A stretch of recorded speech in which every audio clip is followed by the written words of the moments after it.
नमस्कार दोस्तों, स्वागत है आप सभी का। आज मैं बात करूंगी चाइनीज़ ऑरेंज के पौधे के बारे में। इसे ऑर्नामेंटल ऑरेंज, मिनिएचर ऑरेंज या फिर मिनी ऑरेंज के नाम से भी जाना जाता है। जब पौधा फलों से भरा हुआ होता है तो ये दिखने में बहुत ही प्यारा लगता है, इसलिए कई लोग इस पौधे को सजावट के लिए भी लगाते हैं। फलों का साइज़ नींबू के साइज़ का ही होता है। जब पौधे में फल बनना शुरू होता है तो ये नींबू की तरह दिखते हैं और जब फल पक जाते हैं तो ये छोटे से संतरा के जैसे दिखते हैं। इसके फल खाने में बहुत ही खट्टे होते हैं। इसके अंदर एक से ज़्यादा बीज होते हैं और फलों का छिलका पतला होता है। तो चलिए अब ये देख लेते हैं कि इस पौधे को कब लगाना चाहिए, कैसे इसकी मिट्टी तैयार करनी चाहिए, कौन सा खाद देना चाहिए, कैसे इसका देखभाल करना चाहिए। इस पौधे को साल के किसी भी समय लगाया जा सकता है। बरसात का समय सबसे अच्छा समय होता है और बस एक बात का ध्यान रखें कि जब भीषण गर्मी हो उस वक्त इस पौधे को ना लगाएं। इस पौधे को बीजों से भी लगाया जा सकता है, लेकिन बीजों से लगाए गए पौधे में फल आने में थोड़ा ज़्यादा समय लगता है। तो नर्सरी से लाके इस पौधे को लगाया जा सकता है और अगर छोटा पौधा लेते हैं तो वो पौधा सस्ते में ही मिल जाता है। अब अगर बात कर ले गमले के साइज़ की, तो इस पौधे को बड़े गमले में लगाना ही अच्छा होता है क्योंकि ये एक परमानेंट प्लांट है। तो कोशिश करें इसे कम से कम 10 से 14 इंच के गमले में लगाने की। इस पौधे को रिच सॉइल पसंद है। तो अब बात कर लेते हैं कि इसकी मिट्टी कैसे तैयार करनी है। इसकी मिट्टी तैयार करने के लिए चाहिए 50% गार्डन सॉइल, 25% जैविक खाद और 25% के करीब बालू। इनके अलावा मिट्टी में 1 मुट्ठी के करीब बोन मील मिलाना है। साथ में नीम की खली और सरसों की खली भी 1 मुट्ठी मिला देना है। इस तरह से मिट्टी को तैयार करके पौधे को लगाना है। अगर पौधा पुराना है तो साल में एक बार गमले की मिट्टी को ज़रूर चेंज करें और मिट्टी को तभी चेंज करें जब पौधे में किसी भी प्रकार का फल नहीं हो, यानी कि पौधा फल देना बंद कर दिया है।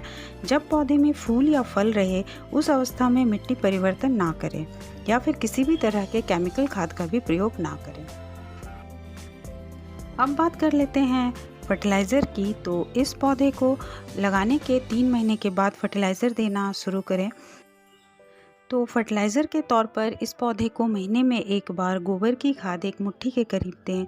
साथ में पोटेशियम के लिए केले के छिलकों की बनी खाद भी दिया जा सकता है। इनके अलावा हर 15 दिन में लिक्विड फर्टिलाइज़र ज़रूर दें। लिक्विड फर्टिलाइज़र में सरसों की खली से बना हुआ पतला घोल जो होता है उसे इस पौधे को हर 15 दिनों के अंतराल में दिया जा सकता है। इन फर्टिलाइज़र के प्रयोग से पौधे में काफ़ी तेज़ी से वृद्धि होती है और इसमें फूलों और फलों की संख्या अच्छी होती है। बात कर लेते हैं सनलाइट की। तो इस पौधे को ऐसे जगह में रखें जहां इसे कम से कम 5 से 6 घंटे की सनलाइट जरूर मिले। गर्मियों में इस पौधे को पानी सुबह और शाम जरूर दें।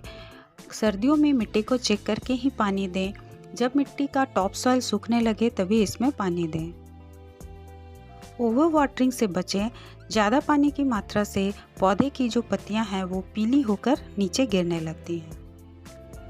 पानी की अनियंत्रित मात्रा से इसके फूल भी झड़ने लगते हैं, इसलिए पानी की मात्रा में हमेशा नियंत्रण रखें। तो अब बात कर लेते हैं पौधे में लगने वाले कीड़े मकोड़े की। इस तरह से पत्तियों को खाने वाले कीड़ों के अलावा भी इसमें और भी कई तरह के कीड़े लगते हैं, तो उनसे बचने के लिए नीम ऑयल का प्रयोग करें।